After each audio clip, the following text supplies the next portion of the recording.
이게 잘 이해가 안 되실 텐데 북부 이제 플란데른 지역 같은 경우는 자기들 이제 플란데른 이 지방에서는 뭐 지방 정부니까 뭐 조례나 법을 만들 수 있죠. 네.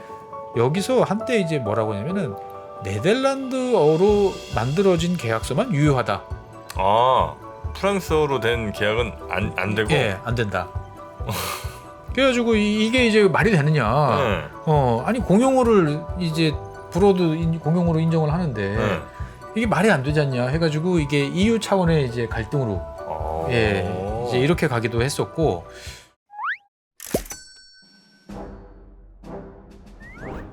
최주영 박사의 지구본 연구소, 오늘도 아주 흥미로운 전세계 이야기 전해드리겠습니다.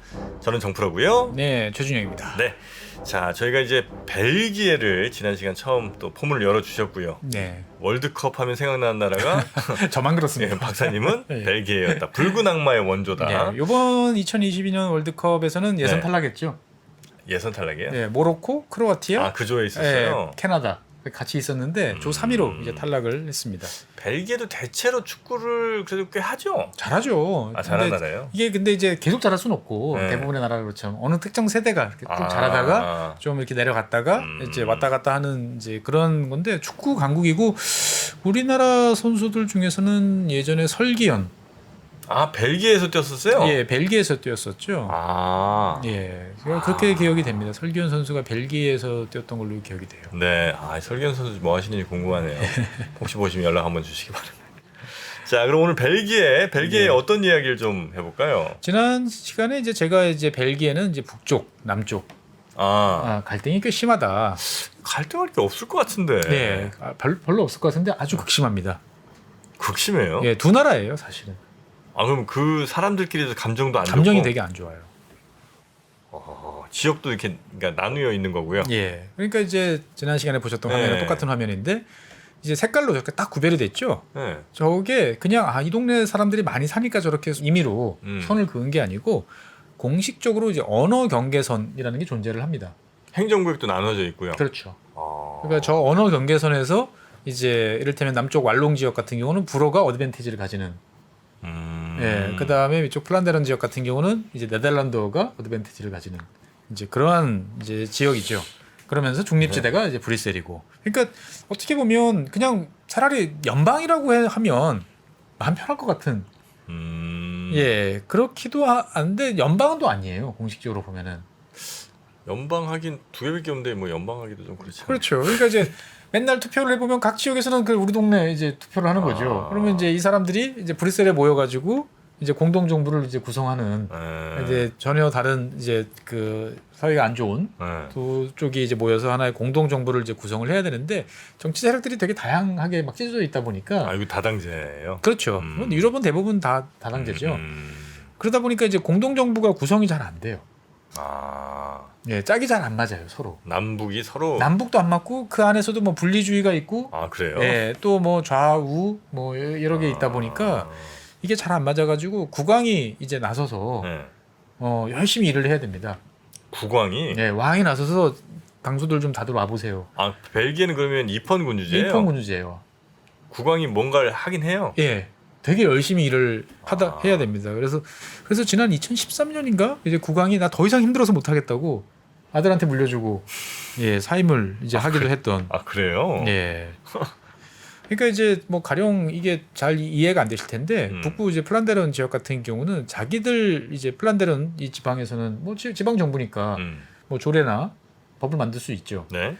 여기서 한때 이제 뭐라고 하냐면은 네덜란드어로 만들어진 계약서만 유효하다. 아, 프랑스어로 된 계약은 안 되고? 예, 안 된다. 그래가지고 이게 이제 말이 되느냐? 아니 공용어를 이제 불어도 공용어로 인정을 하는데 이게 말이 안 되지 않냐? 해가지고 이게 EU 차원의 이제 갈등으로 예, 이제 이렇게 가기도 했었고.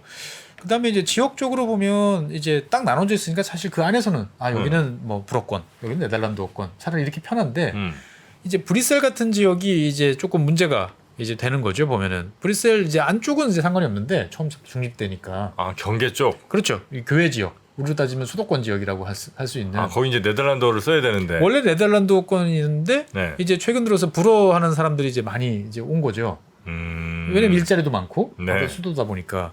그러다 보니까 이제 이 네덜란드어를 쓰는 사람들 입장에서 봤을 때는 이거 잘못하면은 뒤집히겠는 걸? 라고 생각이 들어가지고 이 네덜란드어 사용을 이제 강제를 하는 조치들을 내놓습니다. 그러니까 뭐 이를테면 네. 모든 공문서는 네덜란드어로만 작성이 된다. 그다음에 회의 때 사용하는 언어는 무조건 네덜란드어로만 한다. 공용어니까 이제 뭐 이를테면은 구청 네. 이런 데 방문해가지고 뭐 불어를 쓰던 네덜란드어를 쓰던 다 알아듣고 거기에 맞춰서 소리를 내주고 해야 되잖아요. 네. 근데 이제 모른 척하는 거죠. 불어를 쓰면. 알아도 모르는 척. 예. 그러니까 이제 화가 나죠. 불어를 쓰는 사람들 입장에서 봤을 때. 아니 그러면 난 지방세 안 내. 지방세라는 거는 내가 내는 그렇지. 세금으로 돌려서 내가 행정 서비스를 제공받아야 되는데 네. 나한테는 1도 서비스 안 해주는데. 해주니까 내가 왜 해? 라고 하는 거죠 보면은. 예. 그러면서 이제 이 브뤼셀 외곽 지역에 있는 이 사람들이 EU에다가 이거는 소수민 탄압이다. 네네. 그래가지고 EU에 이제 제소를 하는 일도 이제 벌어지기도 이제 여기 제소하긴 편하겠네요. 브뤼셀에 그 바로 본부 그러니까. 본부 있으니까. 그렇습니다. 그냥 걸어가면 돼요. 아 좋겠다. 그러니까 이게 참 어떻게 보면은 별거 아닌 어떻게 보면 요만한 막 있는 것까지 되게 있어요. 뭐 가령 이를테면 이제 북쪽 지방 같은 경우는 공공 도서관에 있는 책들을 다 검사를 합니다. 그래서 네덜란드 책이 쓰여진 책이 55%를 넘어야 지원금을 줘요. 좀 너무 유치한 거 아니에요? 근데 이게 정말 이 되게 극적인 사태가 몇 번 있었어요. 그러니까 대표적인 게 이제 루뱅 대학 사건이라고 그러는데 루뱅 대학. 예, 루뱅이라는 지역은 되게 오래된 어떻게 보면 중세 시대 때부터 내려왔던 오래된 지역이고 그 지역 그 당시부터 대학이 있었어요. 되게 오래전부터. 그러니까 네. 한 대학교 역사가 한 600년? 이야. 5, 600년 되는 뭐 네. 우리보다 좀 성균관 같은 네. 그런 정도로 생각을 하시면 될 텐데 이게 이제 플란데런 지역, 그러니까 이제 북쪽 지역에 네네. 이제 위치를 한 지역이었는데 양쪽이 이제 2차 세계 대전 뭐 그 전서부터 계속 싸웠는데 한 1960년대 되면서부터 이제 급한 민생고를 해결하고 나니까 이제 감정이 안 좋은 거예요. 그래서 이 1962년부터 대학은 거의 두 개로 쪼개져서 이제 운영이 되기 시작을 했었습니다. 그래서 이제 언어별로 따로 강좌 만들고 따로 이렇게 하고 그러다가 이제 그냥 그 정도에서 타협이 되지 않고 68년에 이제 어떤 일이 벌어졌냐면은 이제 플란데런 지역 출신의 그러니까 네덜란드 사용권에 있는 사람 이제 학생들 교직원들이 시위를 시작을 합니다. 이 왈롱 출신들은 물러가라. 네. 한 대학 내에서도. 그렇죠. 와. 그래서 이제 그래도 유서가 깊은 대학인데 이거를 그러면 그렇게 밀어내는 게 말이 되느냐? 그래서 이제 막 사람들이 이제 타협을 본 끝에 그러면 루뱅 대학을 쪼개자. 대학을 쪼개요? 쪼개서 이제 왈롱 지역에 이제 별도의 캠퍼스를 만들자. 뭐 그럴 수 아유. 있죠. 네. 예. 그런데 이제 문제는 이제 건물은 새로 짓고 뭐 왈롱 원래 이제 왈롱 쪽에서 있던 사람들 그쪽으로 가면 돼요. 근데 문제가 뭐 있냐면은 그러면 600년 동안 쌓여 있던 저 도서관의 책들은 어떡할 거냐? 그럼 찾아가지고 이제 불어책, 네덜란드 책 이렇게 나누면 좋지 않을까 생각을 하지만 사실은 이제 전체적으로 봤을 땐 불어가 오랫동안 영향력이 셌기 때문에 책이 훨씬 많구나. 불어책이 훨씬 많은 거예요. 네. 그거 다 내주고 나면 플란데른 지방에서는 이제 연구할 책이 없는 거죠. 그래서 어떻게 나눴을까요? 그러게요. 이거 뭐 어떻게 나누었죠? 장서가 한 160만 권 정도 되는 책이었는데 네. 이걸 홀짝으로 나눕니다. 홀짝? 예, 우리 이제 어떻게 나눠요? 도서관에 가보면 뒤에 이렇게 서지번호 있잖아요. 네. 예, 그래서 끝에 숫자가 써 있죠. 숫자가 이제 짝수는 왈롱 지역으로, 뭐 홀수는 예를 들어 플란데른 지역. 1183 이렇게 돼 있으면 예, 그건 위로 보내고. 홀수니까 플란데른 지역 원래 있던 루뱅 대학이 그대로 있고. 1184 되면 네, 그럼 왈롱으로 가는 거예요. 아이고야 뭐 그렇게까지 사이가 안 좋아. 예, 사이가 안 좋아요. 그러니까 정말 왼수지간인데 벨기에라는 틀 안에서 그냥 이렇게 묶여 있는 거죠 보면은. 이래서 이게 언어가 중요한 모양입니다. 그러니까 생각해 보면 유럽은 공용어가 되게 여러 개 있는 나라도 많잖아요. 아니 그런데 예, 그러니까 서로 이제 깔깔거리고 가끔 이제 비웃기도 하고 그러긴 하죠. 네. 뭐 희극, 뭐 코미디 방송 뭐 이런 데서 이제 웃기는 대상으로 삼기도 하고. 물론 이제 사이가 뭐 좋을 수는 없지만 이 벨기에가 유다르다라고 보시면 될 것 같아요. 왜 이렇게 안 좋은 거예요, 근데 진짜? 그러니까 이게 역사적 배경, 그 다음에 최근 들어서의 어떤 경제력의 역전, 뭐 이런 것들이 겹치면서 발생하는 것 같아요. 그러니까 이제 이 원래 벨기에라는 지역은 네. 이제 19세기 초반, 1814년 이제 네덜란드에 귀속되기 전까지 뭐라고 해야 되나 여러 나라들, 뭐 합스부르크 왕조, 뭐 프랑스, 뭐 네덜란드, 많은 나라들 같은 경우는 다 한 번씩 이렇게 뭐 건드리고 자기 영향권에 넣기도 했던 네. 뭐 바다 건너 영국도 뻑 하면 넘어오고 항상 영국은 이제 대륙에 진입을 할 때 이 엔트워프 이쪽으로 많이 왔습니다 보면. 그래요? 예. 그러다가 이제 이 19세기 초반에 이제 나폴레옹이 이제 몰락을 하면서 유럽에는 이제 비인 체제라고 하는 어떻게 보면 복고주의 체제가 딱 이제 형성이 됐던 거죠. 네. 예. 그러면서 이 지역 그 어떻게 할 거냐? 지금의 벨기에 지역 그냥 옆에 있는 네덜란드랑 붙이자라고 그래가지고 이제 네덜란드 쪽에 이제 흡수가 이제 됐죠. 근데 그 네. 당시에도 머리수는 네덜란드보다 이 벨기에 쪽이 더 많았어요. 그래요? 예, 근데 여기는 벨기에 쪽은 이게 도대체 어느 나라지?라고 하는 좀 애매한 스타일이 있었는데 비해서 네덜란드는 어쨌든 확실하게 있으니까 너희들 관할 이렇게 이제 갔던 거고. 그 전체적으로 봤을 때 역사적으로 보면 이제 프랑스의 영향력이 좀 강했던 이제 그러한 지역이었던 것이고 특히 이제 프랑스 혁명 이후에 프랑스 같은 경우도 우리는 뭐 프랑스 같은 경우는 중앙 집권이 되게 강해. 그리고 다 이제 프랑스 표준어 이런 게 이제 다 많이 쓰인다는 생각이 드시겠지만 프랑스 혁명 이전에 프랑스 같은 경우는 지역 간의 언어가 잘 소통이 안 될 정도로 이 사투리가 되게 심했어요. 프랑스가요? 네, 프랑스가. 프랑스어를 쓰는데도? 예, 불어를 쓰는데도 지역 간의 사투리가 되게 심하고 도량형도 천차만별이고, 예, 그거를 이제 그 서슬 팔았던 루이 뭐 14세 이런 사람도 어떻게 할 수가 없었어요. 그런데 프랑스 혁명 이후에 혁명은 표준화야 그래가지고 이제 다 때려잡고, 예, 도량형도 통일시키고 말도 통일시킨 거죠 이제 보면은. 네네. 그러면서 이 그렇지 않아도 멋있던 프랑스가 이제 하나로 쫙 되면서. 이제 불어의 영향이 주변적으로 막 더 확산이 됐던 거죠. 그래서 이제 지금 왈롱 지역 같은 경우는 당연히 뭐 프랑스어 표준어와 가까운 이제 프랑스어를 쓰는 쪽이 되게 강해졌고 프랑스 문화도 주로 상류층을 주변으로 이제 확산이 됐던 거죠. 뭐 그랬을 수 있죠. 예, 그래서 나폴레옹은 몰락했지만 이제 왈롱 지역 같은 경우는 아까 말씀드린 것대로 이제 산업혁명도 초기속도 빨리 일어났고 그 다음에 프랑스하고 밀접하다 보니까 프랑스하고 교류도 상업적으로 이제 많았던 이제 그런 지역이었던 거죠. 그래서 상당히 이제 벨기에 전체 지역에서 이제 남쪽 프랑스어를 쓰는 왈롱 지역은 상당히 세련된 지역으로 이제 꼽혔던 것이죠. 그 나폴레옹의 몰락을 이제 결정지었던 워털루. 네네네. 그것도 벨기에에 있어요. 워털루가요? 네. 그래요? 네. 그러니까 어떻게 보면 우리가 그냥 프랑스 땅인가 싶었던 많은 지역들, 프랑스 자주 등장하던 이런 지역이 사실 벨기에 지금 왈롱 지방하고 겹치는 것들이 되게 많은 거죠. 맞아. 참 프렌치 프라이가 벨기에 거라는 얘기가 있습니다. 얼핏 인터넷에서 본 거 같네요. 있습니다. 하지만 뭐 그렇다고 그래서 이 맥주 드실 때 벨기에 분들이 뭐 감자튀김을 안주로 드시지는 않습니다.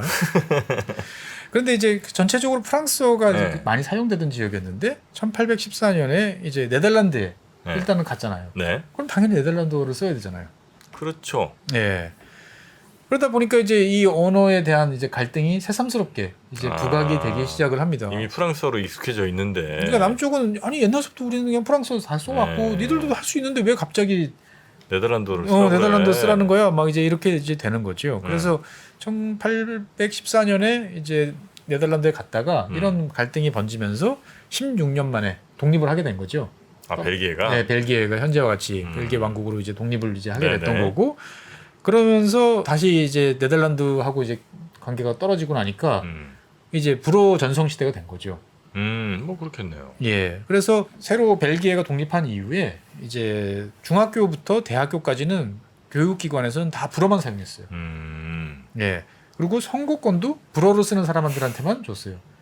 왜냐면 이제 이게 그 당시의 선거는 성인 남성한테만 주어지던 거고 그 다음에 일정 부분 납세 실적이 있어야 돼요. 그러니까 재산을 보유한, 즉 부르주아한테만 이제 주던 거니까. 아까도 이제 남쪽 왈롱 지방은 뭐 꽤 산업이 발달했다고 그랬잖아요. 그러니까 북쪽에 있는 플란데른 지방에서 이 네덜란드랑 같이 쓰니까 네덜란드어로 쓰는 사람들은 주로 프롤레타리아트이 많은 거죠. 그러니까 선거권이 없어요. 근데 불어를 쓰는 사람들은 선거권이 이제 있는 경우가 많고, 그러니까 당연히 불어한테 유리한 쪽으로 여러 가지를 이제 가게 됐던 거죠. 그러면서 당연히 이제 네덜란드 쓰는 사람들을 되게 못 사는 멍청한 무식한 촌놈 뭐 이런 식으로 이제 무시를 하게 됐던 거죠. 그래서 왈롱 지역은 이제 1등급, 그 다음에 플란데르는 2등급, 그런 하는 이미지들이 이렇게 내부적으로 쌓여왔군요. 있었던 거죠. 그러면 무시당하면 가만히 있을 사람 있나요? 없죠. 기분 나쁘죠. 그래서 1840년 즉 독립한 지 얼마 안 돼서부터 바로 이 북부 지역 플란데른 지역에서 야 우리말도 공용어로 인정해 달라. 교육기관에서 네덜란드어도 사용을 할 수 있도록 해달라. 라고 해서 이제 본격적인 시위 뭐 이런 것들이 이제 나오게 되다가 한 50년 가까이 이제 있다가 50년이요? 1898년. 왜냐면 이제 북쪽이 경제력이 낮다 보니까 안 됐던 거죠. 1898년에 이제 유럽 다른 국가들과 마찬가지로 재산권 문제가 아닌 그냥 보편적인 이제 남성들한테는 다 투표권이 주어지는 보통 선거가 확산이 되면서 뭐 그러면 머릿수가 꽤 되니까 이제는 해볼만 하다라고 그래서 이제 19세기 후반에 돼서야 네덜란드어도 이제 공용어로 이제 인정을 이제 해주게 됩니다.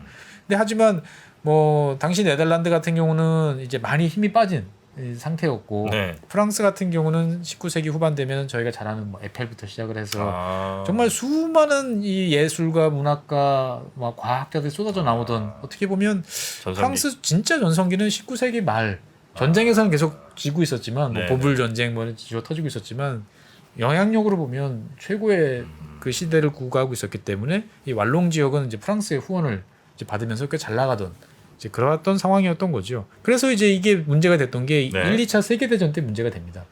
세계 대전. 세계 대전 때 벨기에는 다 독일이 침공하는 루트였잖아요. 전쟁터가 됐던 거죠. 그러면 상식적으로 봤을 때 쳐들어온 이 적군한테 대해서 맞서 싸워야 되는데 플란데른 사람들은 생각이 복잡해진 거죠. 아니 내가 지금 맨날 왈롱 애들한테 내가 무시당하고 있는데 오히려 이게 기회 아닐까?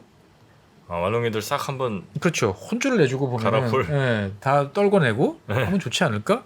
그래가지고 1, 2차 세계대전 때 이제 이 북부 지역 플란데른 지역 사람들이 독일에 협조한 경우들이 많았다고 합니다. 근데 이제 다 독일이 졌잖아요, 두 번. 그러니까 이제 이 남쪽에 있던 사람들 입장에서 봤을 때는 저 자식들은 믿을 놈들이 아니야 보면은. 배신자들 저거. 어쨌든 간에 뭐 좀 잠샜지. 라고 생각을 하면서 이게 좀 움츠러들었다가 이게 이제 2차 세계 대전 이후에 이제 다시 또 문제가 좀 복잡해집니다. 한 1960년대. 왜냐하면 경제력이 계속 남쪽 지역이 앞서다가 1960년대부터 이제 북쪽 지역의 경제력이 쫙 올라오게 됩니다. 그러니까 왈롱 지역은 뭐 석탄, 철강 이런 데 의존했는데 이게 뭐 프랑스나 독일 이런 지역들이 산업 재건에 막 전력을 하면서 상대적으로 유럽 내에서 경쟁력이 떨어지게 되는 거죠. 그에 비해서 이제 북부 플란데른 지역 같은 경우는 당시 이제 석유들이 본격적으로 사용이 되면서 이제 석유화 이런 것들 발전했고 다른 한편으로 보면 상대적으로 인건비가 낮으니까 이제 섬유 같은 경공업들이 이제 발전을 하게 되는 거죠. 그래서 왈롱은 이렇게 쇠퇴하는 지역이 돼버렸고 플란데른 지역은 바닥에서부터 이제 올라오는 그러한 지역이 이제 됩니다.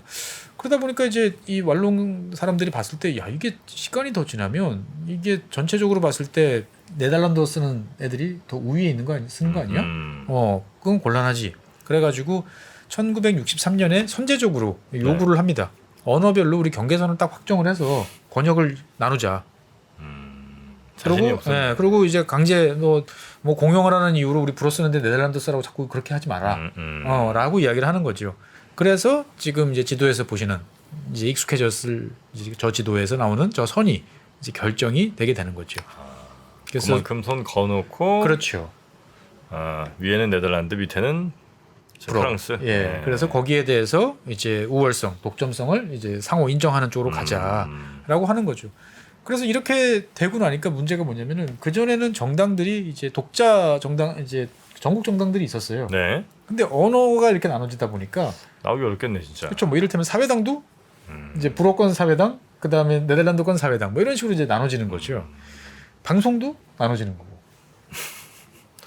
TV 방송국도 따로 있고.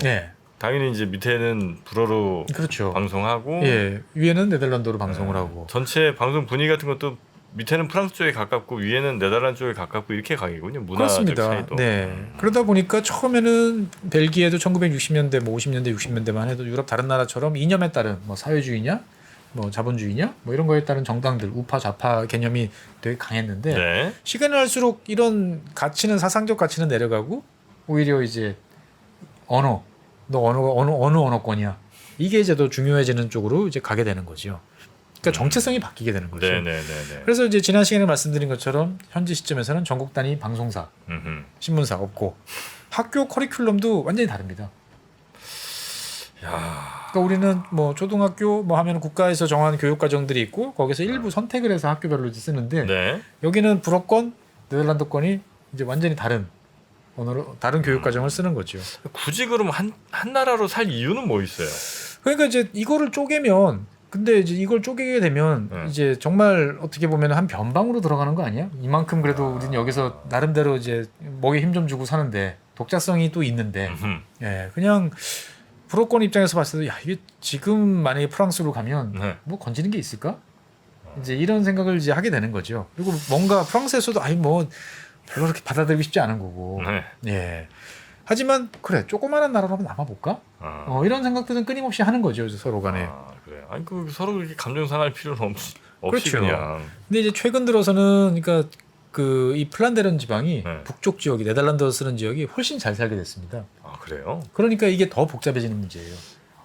옛날엔 예. 남쪽이 잘 살았는데. 예, 옛날엔 남성이 잘 사는데. 그러니까 이제 북부 플란데른 지역들은 이제 실업률도 낮고, 그 다음에 뭐 대학 나온 대졸자, 그러니까 이제 흔히 말하는 고학력자 비중도 왈롱 남쪽 지역보다 높아요.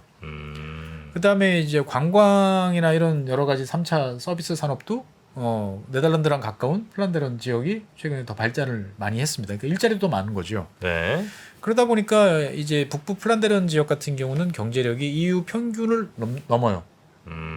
정말 잘 사는 지역이 플란데른이었고, 그러면 남부 왈롱 지역은 평균을 깎아먹는. 항상 교실에 있죠 그런 친구들. 예, 이제 그러다 보니까 이 남북 경제력 격차가 점점 벌어지고 있어요. 지금도 벌어지고 있어요. 예, 그래서 실제로 보면 이제 지역 간 이제 데이터를 보시면 네. 이제 왼쪽 위쪽서부터 보면은 각 지역별 1인당 GDP를 지역별로 이제 분포를 이제 해놓은 거예요. 그러면 제일 위쪽이 이제 당연히 브뤼셀 수도 지역이 높은 거고, 그러니까 US 달러로 보면 한 7만 달러 네. 브뤼셀 같은 경우는 정도 되는 거예요. 2000년부터 2016년까지 이렇게 쭉 보면 벨기 전체적으로 보면 한 3만 7천 달러 정도 되는데 아래 점선으로 표시되어 있는 예, 좌측 상단 위에 있는 그 보시면 거의 왈로니아 이제 왈롱 지방으로 표시되어 있는 그 지역 같은 경우는 1인당 GDP가 3만 달러 안 되는 거죠. 예, 꽤 차이가 네. 이제 더블 스코어 이상하네요. 예, 크게 이제 나타나는 거죠. 그 다음에 이제 생산성 추세 같은 경우도 당연히 똑같습니다. 그 좌측 하단에 이제 그래프를 보시면 이제 제일 위에 검은색 실선이 브뤼셀 수도 지역이고 가운데가 이제 북쪽 플란데르 지역이고 남쪽이 이제 왈롱 지역이에요. 네. 격차가 꽤 크죠 보면은 생산성 격차도 이제 꽤 크게 나타나고 그 다음에 실업률 같은 경우도 이제 제일 높은 지역 같은 경우는 이제 역설적으로 브뤼셀 지역이 제일 높아요. 왜냐하면 이제 이민자들 이런 쪽이 많기 때문에. 근데 이제 플란데르 북쪽 지역 같은 경우는 제일 하단에 이제 보이는 것처럼 제일 상대적으로 이제 낮습니다. 벨기. 거기는 뭐 이렇게 농산물 뭐 이런 데가 많은 거예요? 그러니까 이제 아까 말씀드린 대로 제조업, 소규화 여러 가지 소규화. 산업들 이런 것들이 많고 최근에 서비스업 이런 지역들도 이제 많이 있다 보니까 네. 전체적으로 봤을 때 다 왈롱 지역은 뭔가 열악한 지역, 플란데른 지역은 다 이제 높은 지역. 그러다 보니까 이제 이 남북 격차가 뭐 저기 이탈리아처럼 되는 거 아니냐. 이탈리아도 차이 많이 나죠 지금. 그렇죠. 이탈리아 같은 경우는 거의 뭐 극단적인. 윗동네가 잘 살고 네. 밀라노 뭐 이런 데가 잘 그렇죠. 살고. 거긴 독일 수준이고. 밑에 베네치아 뭐 이런 데는 이제. 베네치아는 좀 북쪽에 있고. 베네치아는 북쪽에. 네. 밑에 쪽에 여러분들이 잘 아시는 만한 지역은 이제 나폴리. 나폴리. 네. 네. 시칠리아. 뭐 시칠리아. 예. 이런 지역들 같은 경우는 뭐 거의 제3세계 수준이다. 뭐 이렇게 이야기할 정도로. 네. 예, 한 나라인데 이렇게 격차가 크냐 한데 벨기에는 그 정도는 아니고 네. 스페인보다는 격차가 크다고 그래요. 스페인 같은 경우도 스페인도 커요? 바르셀로나 지역이 잘 살고 네. 나머지 지역이 좀 못 살고. 예. 근데 스페인보다도 더 지역 격차가 이제 큰. 그래서 실제로 모든 이제 지표들을 보고 있으면 전체적으로 다 이제 플란데른 북부 지역이 이제 잘 사는 이제 그러한 곳인 거죠. 하긴 우리도 만약에 저 어디 벨기에 같은 데서 뭐 지구본연구소가 있다고 치면 거기서 한국 얘기할 때 야, 한국은 어떻게 수도권에 인구 절반이 살아? 그렇죠. 이러면서 아마 경제력의 절반, 뭐 절반 이상, 점점 많아져. 그런 얘기 할 수도 있겠네요. 그렇죠. 네. 예. 그러니까 이제 우리는 그래도 뭐 대한민국이고 서로 잘 살아야지 같이 살아야지 했는데 왜냐면 공통점이 많은데 이건 아예 여기는 그냥. 언어라는 이 차이점이 이제 역사적인 배경 그다음에 지역적인 어떤 역사 배경 이런 것들랑 겹치면서 서로가 이제 완전히 다른 지역으로 쪼개지게 되는 거죠. 네. 그러다 보니까 이제 이 북부 플란데른 지역이 거꾸로 우리 독립할래. 잘 살게 되는 지역이 꼭 독립해달라고 이야기를 하죠. 아 그렇죠, 그렇죠. 예. 그러면서 이제 내서는 게 우리 열심히 벌어서 이 나태한 왈롱 지역 도와주는 거를 우리는 원치 않아. 옛날에 이제 이탈리아에서 북부 동맹, 지금 동맹이라고 하는 정치 세력이 등장한 것도 사실 그거죠. 아니 우리는 열심히 성실하게 일해가지고 독일 사람처럼 열심히 일해가지고. 쟤네 맨날 낮잠 자고 말이야. 그렇죠. 다 공공 부문에서 다 빼먹고 하는데 왜 돈을 그렇게 쓰는 거야? 라고 하는 거죠. 근데 어쨌든 간에 이게 이제 그렇다고 분리주의가 압도적으로 이렇게 올라가는 것도 아니다 보니까 지금 이제 서로 간의 지역 간 갈등만 높아지는데 네. 이렇게 되다 보니까 문제가 정치적으로 자꾸 생겨요. 북부 남부에 그다음에 분리주의 뭐 그다음에 좌우 뭐 이런 정치 단층선들이 되게 복잡해지다 보니까 선거가 끝나면 이제 내각제 국가들은 주로 이제 어느 한쪽이 압도적인 과반수를 하지 않으면 연정을 구성해야 되잖아요. 그렇겠죠. 그러면 보통 이제 연정을 구성하는데 뭐 독일 지난번에 말씀드렸지만 보통 한 2주에서 한 달 정도 보통 걸립니다. 그래서 이제 주고받는 거죠. 네네. 정강 정책은 뭘 하고 장관은 누가 하고 뭐 이런 걸 하는데 벨기에 같은 경우는 이게 한 1년씩 걸려요. 정부 구성하는데도. 네, 그러니까 뭐 선거는 2022년에 했는데 새 정부 출범은 2023년 말에 이제 하는. 그러니까 보통 이제 점점 이게 길어져서 문제예요. 그 전에는 뭐 40일에서 100일. 그래 뭐 유럽 기준으로 봤을 때 100일이면 좀 길지만 뭐 그럴 수도 있지. 라고 생각하는데 2000년대 중반 이후로 점점 길어져가지고 제일 길었던 거는 540일. 540일이요? 예. 그럼 1년 하고도 한 절반이죠. 그래 한 10달. 예. 360에 180도 하면 540 정도 되니까. 예. 그러니까 이제 그러면은 그동안에는 뭐 하지?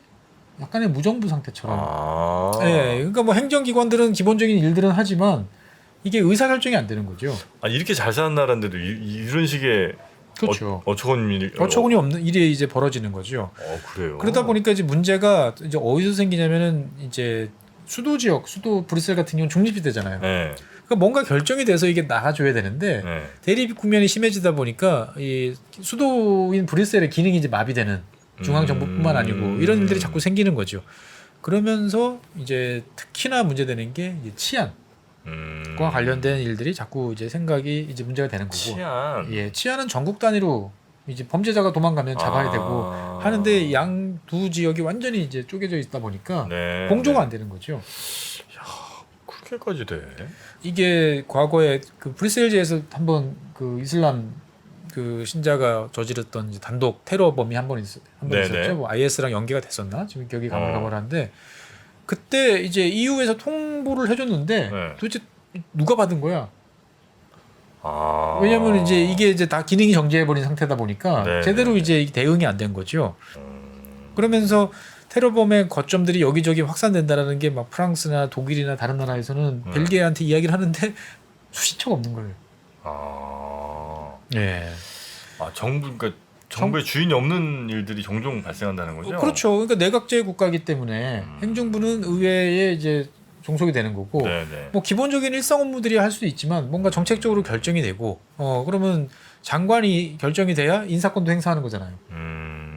근데 이제 그게 안 되면 책임자가 없으니까 되게 이제 애매한 상태에서 어떻게 보면 유럽 전체의 이제 대테러 전선에 이제 구멍이 벨기에다 이런 이야기도 되게 많았고 실제로 이제 그 여파와 관련 있는지 없는지는 뭐 여러 가지 이야기들이 있습니다만 이제 브뤼셀을 중심으로 해서 벨기에 여기저기 대도시 주변 지역에 이제 무슬림 게토라고 하는 이슬람교를 믿는 사람들끼리 집단적으로 모여서 어떻게 보면은 외부 사람들의 이제 출입이라든지 접근 자체가 이제 어려워지는 그런 지역들이 이제 많아진다. 이게 2015년을 전후해서 꽤 큰 이슈가 됐었어요. 그러면 이제 순찰도 돌고 정보도 수집하고 해야 되는데 일이 안 되니까 이게 이제 실제로 보면은 이제 행정 기능, 국가 기능의 마비로 이제 연결되는 문제가 하나 있고 다른 한편으로 보면 이제 두 쪽 다 이 중앙 정부에 대해서 내가 벨기에 사람이고 뭔가 벨기에 국가가 잘 되기 위해서 노력하는 이제 이런 것들이 별로 잘 없어지는 거죠. 그러면서 이제 중앙 정부라는 것들은 그냥 돈 빼먹기 좋은 창구, 세금만 살살 녹네. 후보 취급이 되는 이제 경우들이 이제 되는 거죠. 공공부채가 이제 뭐 GDP 대비 뭐 120% 뭐 이렇게까지 그래요. 예, 높아지는 이제 이런 원인이 되기도 합니다. 예. 벨기에는 자, 어떻게 그래도 우리가 흔히 얘기하는 선진국인데 네. 이 위아래로 그렇게 완벽하게 나뉘어서 언어도 다르고 서로 그렇죠. 이렇게 어처구니 없는 정부성도 안 되고. 그러니까 만약에 EU라는 이 초국가 지역이 없으면 정말 갈라졌을 수도 있어요. 그렇겠네요. 예. 그런데 이제 어떻게 보면 되게 EU의 역설이에요. 그러니까 뭐냐면은 과거 같으면 중앙 정부의 지원을 받지 않으면 할 수 없는 지방 정부가 혼자 할 수 없는 일들이 되게 많잖아요. 뭐 돈이 없다든지 뭐 이런 일들이 되게 많아요. 네. 뭐 포르투갈도 그렇고 그리스도 그렇고 뭐 스페인 지방 정부도 그렇고 되게 못 사는 지역은 할 수 있는 게 별로 없잖아요. 네. 그러니까 중앙 정부에서 이제 이 돈줄을 쥐고 지방 정부들을 이래라 저래라 많이 해봤는데 EU가 생긴 다음에 이 분리주의나 독립을 원하는 사람들 입장에서 봤을 때는 날개를 달은 거예요. 왜냐하면 직접 EU랑 직거래를 해요. 자, 우리 지역이 낙후됐어요. 당신들이 갖고 있는 EU 전체의 낙후 지역 발전 프로그램이 우리 동네에 해당됩니다. 네. 그러면 EU가 중앙 그 정부, 회원국 중앙 정부를 거치지 않고 바로 지역에다 돈을 쏴줘요. 예, 지역의 다양성 뭐 이런 것도 존중해야 되기 때문에. 그러니까 이제 어떻게 보면은 우린 중앙 정부랑 관계 안 좋아도 상관없어. EU한테 돈 받으면 돼. 이제 이런 문제들이 이제 생겨나게 되는 거죠. 네. 벨기에 두 개로 갈라 쪼개진 벨기에. 하지만 축구는 또 그래도 열심히 그래요? 해외 나오면 벨기에 국가대표팀 잘 나오잖아요. 또 붉은 악마. 자, 벨기에 우리와 축구로 98년에 만난 적이 있었던. 그 다음에도 한 번 더 만났던 것 같은데. 그렇습니까? 예. 네. 종종 만나요. 이상하게.